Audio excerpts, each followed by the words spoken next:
Ular bilimlarini boshqalarga yetkazish uchun bir muassasa, cherkov institutini yaratganlar. Nima yaxshi va nima yomonligini qanday bo'lishi mumkin? Xo'sh, eng yaqin ruhoniyga yoki brahmanga murojaat qilish lozim. Ruhiy hayot bilan ham shunday bo'lgan. Sizningcha, oddiy odamlarning hayoti qanday tartibga solingan? Birinchidan, butun jamiyat agrar bo'lgan, ya'ni kafelar yoki fabrikalar bo'lmagan.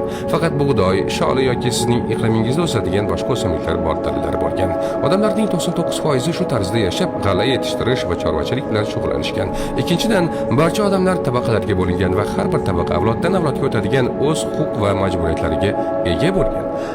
Ya'ni meros orqali. Va bir tabaqadan ikkinchisiga o'tish deyarli mumkin bo'lmagan. Yorqin misol Hindistondagi kastalar. Mana brahmanlar, ijarachilar va olimlar, kshatriylar, jangchilar va shohlar, vaishiylar, dehqon va hunarmandlar, shudralar, xizmatchilar va ishchilar. Mana ijtimoiy zinaning eng quyisiga tushib qolganlar daxlsiz.